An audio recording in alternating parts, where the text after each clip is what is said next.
오늘은 3월 24일 수요일 새벽입니다. 사순절 기간 중에 부활절 열흘 앞둔 새벽이죠.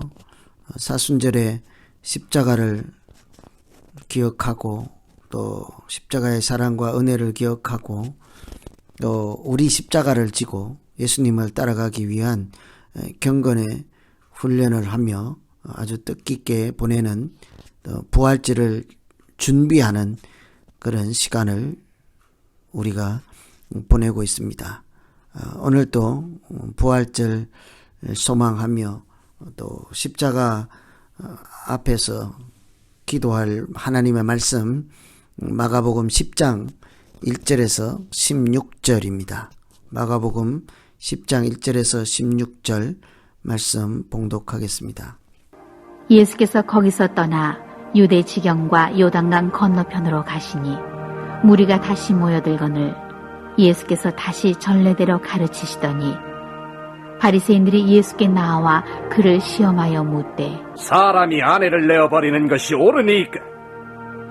대답하여 가라사대 모세가 어떻게 너희에게 명하였느냐? 가로되 모세는 이혼 증서를 써주어 내어버리기를 허락하였나이다. 예수께서 저희에게 이르시되 너희 마음의 완악함을 인하여 이 명령을 기록하였거니와 창조시로부터 저희를 남자와 여자로 만드셨으니 이러므로 사람이 그 부모를 떠나서 그 둘이 한 몸이 될지니라. 이러한즉 이제 둘이 아니요 한 몸이니 그러므로 하나님이 짝지어 주신 것을 사람이 나누지 못할지니라 하시더라. 집에서 제자들이 다시 이 일을 묻자온대 이르시되 누구든지 그 아내를 내어버리고 다른 데 장가드는 자는 본처에게 간음을 행하며 또 아내가 남편을 버리고 다른 데로 시집가면 간음을 행함이니라. 사람들이 예수의 만져주심을 바라고 어린아이들을 데리고 오매 제자들이 꾸짖거늘 예수께서 보시고 분이 여겨 이르시되 어린아이들의 내게 오는 것을 용납하고 금하지 말라. 하나님의 나라가 이런 자의 것이니라. 내가 진실로 너희에게 이르노니 누구든지 하나님의 나라를 어린아이와 같이 받들지 않는 자는 결단코 들어가지 못하리라 하시고 그 어린아이들을 안고 저희 위에 안수하시고 축복하시니라. 이 말씀은 예수님께서 이제 갈릴리에서 예루살렘 올라가실 때 거의 예루살렘 가까이 왔을 때입니다. 사람들이 다시 모여들고 또 예수님이 그 사람들을 가르칠 때 바리새인들이 시비를 걸어왔습니다. 아내를 버리는 것이 옳으니까. 예수님께서 어떻게 대답하든지 간에 상당히 곤란에 처할 수밖에 없는 질문이 아내를 버리는 것이 옳습니까? 하는 질문이죠. 견해에 따라 율법의 견해에 따라 여러 학파들이 있고 이렇게 대답하면 저쪽에 또 이쪽에 이렇게 문제가 되는 그런 질문이었습니다. 그때 예수님께서는 사람들을 의식하지 않고 하나님의 근본적인 뜻이 무엇인지를 일깨워 주심으로 이혼에 대한 당시 사람들의 생각이 무엇이 잘못되었는지를 일깨워 주셨습니다. 이혼에 대하여서 예수님께서 하시는 말씀은 연약한 여자들이 이혼을 한 다음에 이렇게 어렵게 살게 되는 것을 막기 위해서, 약자를 보호하기 위해서 당시에 이혼 정서를 써주고 이혼 허용한 것을 이렇게 이해할 수 있도록 도와줄 뿐 아니라 근본적으로는 하나님이 정하신 것을 사람이 나눌 수 없다라고 근본적인 해석을 해 주심으로 공경에 처하지도 않고 사람들이 이혼에 대한 바른 길을 찾아갈 수 있도록 인도해 주셨습니다. 무슨 소리인가 하면 당시에 또 율법의 신명기 24장에 이혼 정서를 써주고 이혼을 허용하였습니다. 사람들이 이혼에 대해서 어떻게 생각하냐 할 때 하십니까 물을 때 모세의 법에는 어떻게 명령하였느냐 할 때 이혼 정서를 써주면 이혼해도 된다라고 규정이 되어 있으니까 이혼이 이렇게 자유롭게 할 수 있거나 또는 허용되는 그것이 마땅하다라고 생각할 수 있겠지만 사실 율법에 신명기에 이혼 정서를 써주는 그 율법은 당시에 수치스러운 죄목을 붙여서 여성들을 함부로 내쫓고 이혼하고 또 그 이혼을 당한 여성들이 어렵게 살아가는 것을 방지하기 위해서 정서를 써주면 그 정서를 갖고 있는 사람들은 다시 결혼해서 사회적으로 약자로 살지 않고 보호 아래 또 한 가정을 이루어서 살아갈 수 있도록 허용하는 그런 제도였습니다. 그러니 이혼을 함부로 하라 해서 해도 괜찮다 해서 정서를 써준 것이 아니라 불가피하게 할 경우라도 이혼을 한 그 아내를 보호하라 하는 뜻이었습니다. 남자들이 당시에 이런저런 이유로 쉽게 이혼을 하고 또 때로는 정서도 써주지 않고 해서 이혼한 후 여성들이 보호받지 못하고 어렵게 경제적으로 독립하지 못하고 하는 그 어려움을 해소하고 보호하기 위한 정신을 사람들이 제대로 배울 수 있도록 예수님께서 말씀을 해 주신 것이죠. 참 이혼이라고 하는 것이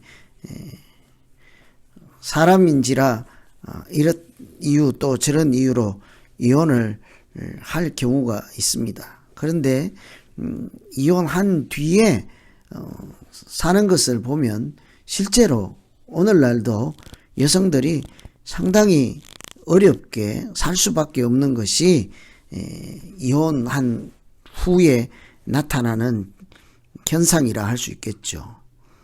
실제로 자녀 양육비를 주라고 명령을 하여도 남편들이 돈을 벌어서 지원해 주지 않을 때 여성이 혼자서 아이를 키우며 살아가는 일은 쉽지가 않은 것처럼 당시에도 이혼당한 사람들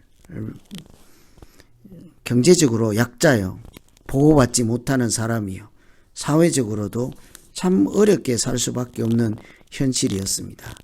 그래서 하나님은 이 모세의 율법에 이혼 정서를 써주라 하는 것의 근본 정신인 그것은 이혼을 함부로 해라 자유롭게 하라는 뜻이 아니라 보호하기 위한 일이었음을 알게 할 뿐더러 근본적으로 결혼에 대해서 하나님께서 짝지어 준 것을 사람이 나눌 수 없다라고 근본적인 결혼에 대한 정신을 다시 깨닫게 해 주었던 것을 볼 수 있습니다.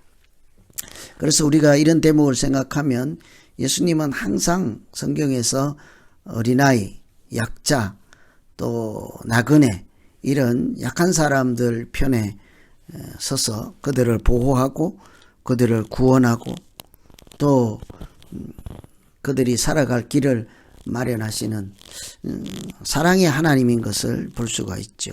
그래서 오늘 아침 우리가 기도할 것은 첫 번째 기도할 것은 하나님이 이렇게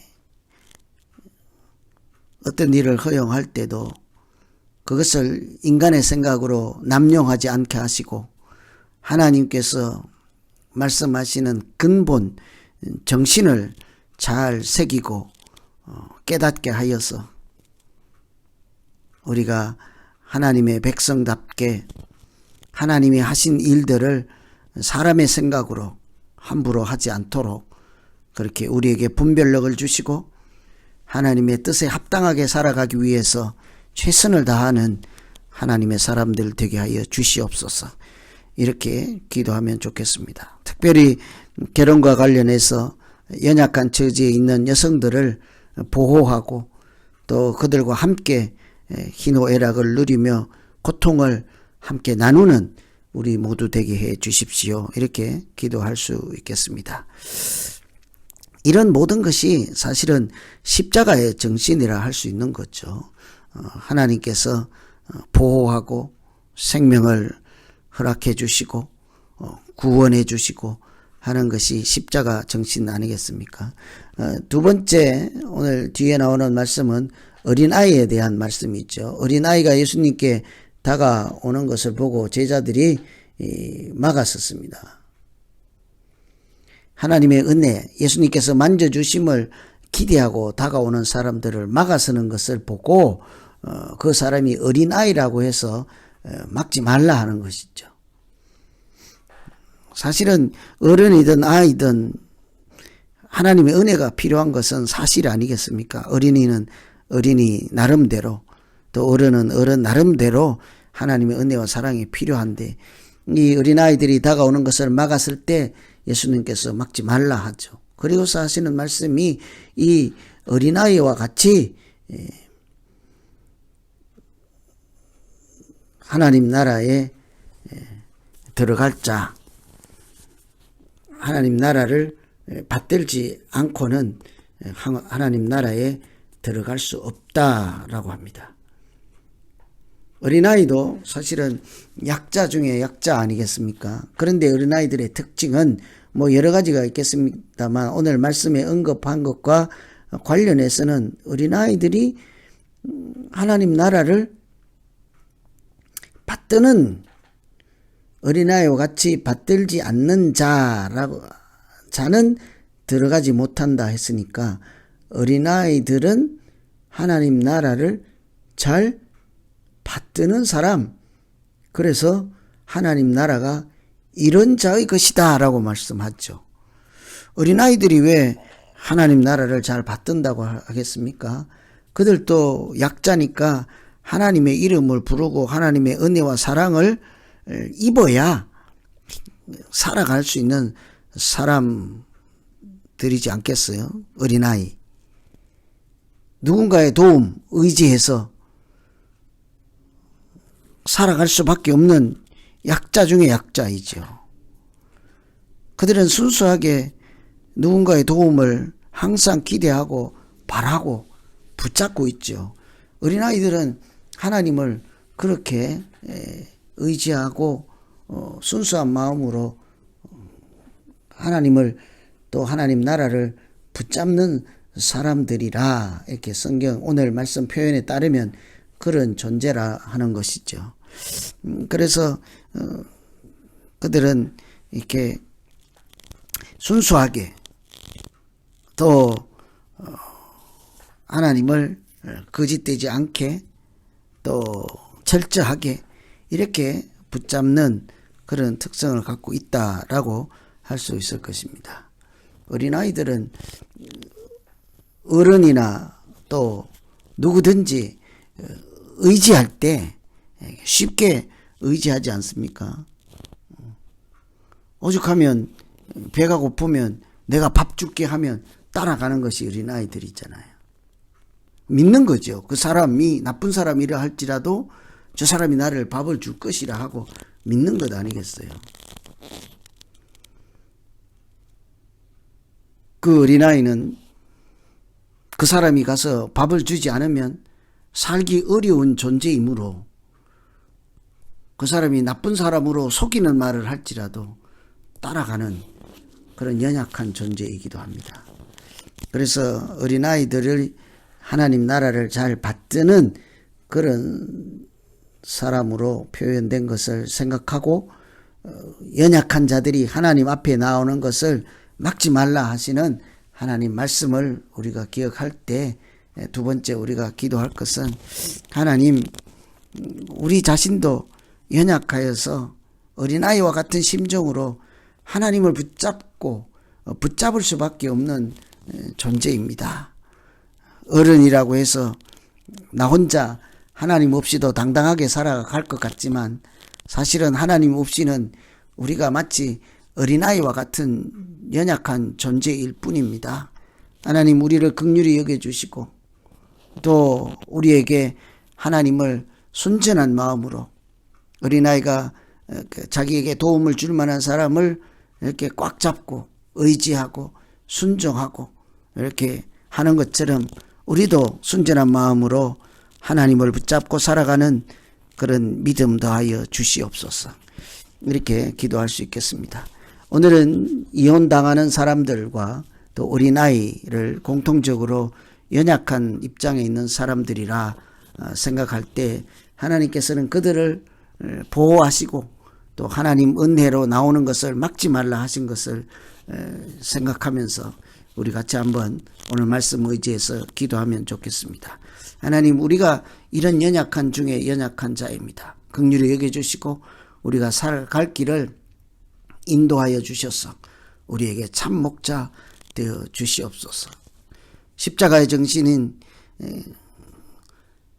억눌린 자, 포로된 자, 눈먼 자와 같이 하나님의 은혜가 필요한 사람들, 자기 죄값을 다 감당할 수도 없는 연약한 사람들을 하나님께서 긍휼히 여겨주셔서 그들 대신 값을 지불하고 이렇게 구원해 주시는 그 십자가의 정신이 바로 이런 약자들을 보호하는 정신과 같은 것이라 우리가 여길 때 하나님 우리에게도 십자가의 정신이 있는 믿음 생활하게 해 주십시오.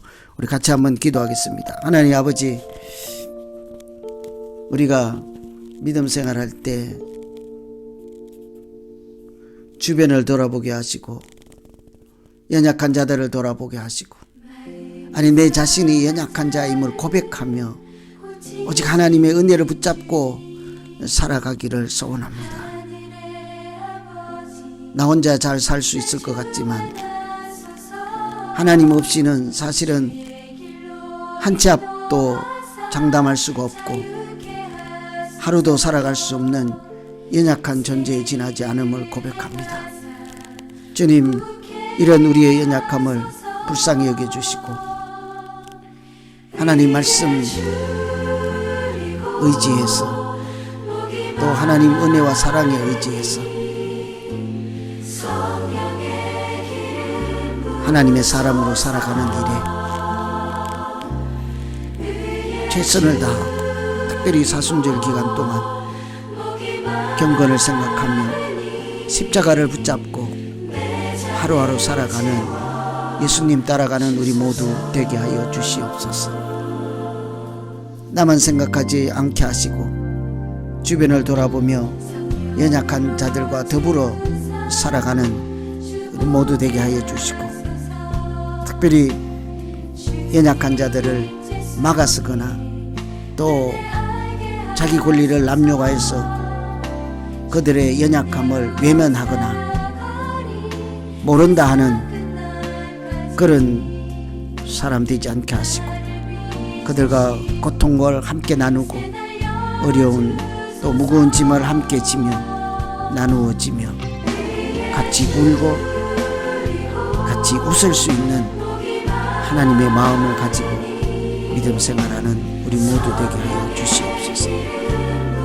이제 각자 가지고 나온 기도로 하나님 앞에 나아갈 때 우리 모두에게 십자가 정신이 살아나게 하시고 나의 십자가를 지고 주님 따라가게 하여 주시옵소서. 예수님 이름으로 기도합니다. 아멘.